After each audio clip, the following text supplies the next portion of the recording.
Hi there, my name is Shirley Smith and welcome to Ways to Support Children and Young People's Social and Emotional Wellbeing, Parent Action 5, Helping Your Child to Stay Technology Safe.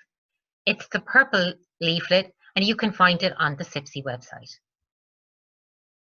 So these are just some of the things that parents have said to us about technology during the COVID-19 restrictions. And the big one is how much of a lifeline it is, as it helps our children and young people to learn, to stay connected with friends and family, and to be entertained. But for some of us as parents, when a child or young person mentions a new social media platform or internet or game, and we're not familiar with those, it can be a bit scary.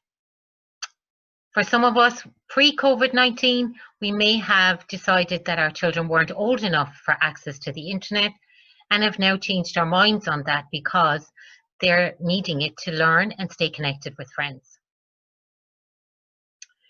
And for some of us, there is an air of caution because of the amount of time that our children are online. We might be worrying about how much they spend online, if it is going to interfere with their normal family relationships, and protecting them online from seeing or viewing things that aren't suitable for their age. So here's some suggestions that we think may help. The first one really is, if your child or young person is asking to use a new social media app or play a new game, that you download it yourself and use it yourself. And this will help you to figure out if it suits your parenting values and if you'd like your child or young person to have it. For children under 3, the World Health Organization recommends that they are not using technology or watching screens and devices.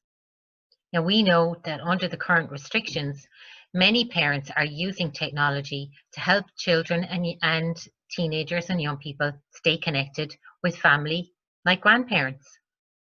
What we'd suggest is that you limit this where possible, and just be mindful that it really isn't a suitable platform for their age.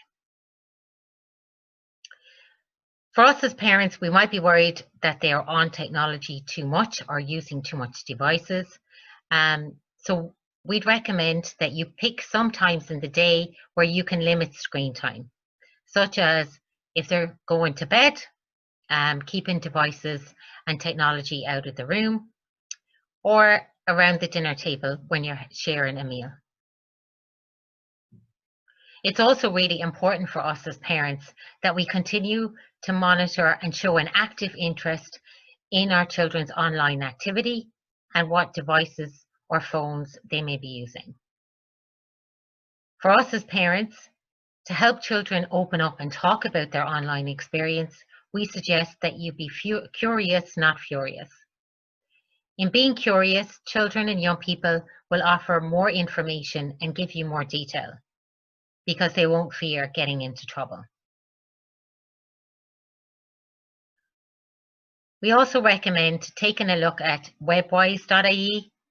It's a fantastic, easy to use website that if you are looking at the pros and cons of any new social media platforms or devices, it's got tips and ideas to help you to keep your children and young people internet safe. It also has a suggested family internet contract, and you can use this as a template for yourself, and it can help you to remember all aspects of being online that you may not recall at the beginning. It's useful to have these conversations before handing over a device. If that's not possible, then it's good to have a sit-down chat as soon as you're able. Thank you for listening. If you'd like more information or tips and ideas on ways to help children stay technology safe, you can look up the CIPSI website. Thank you.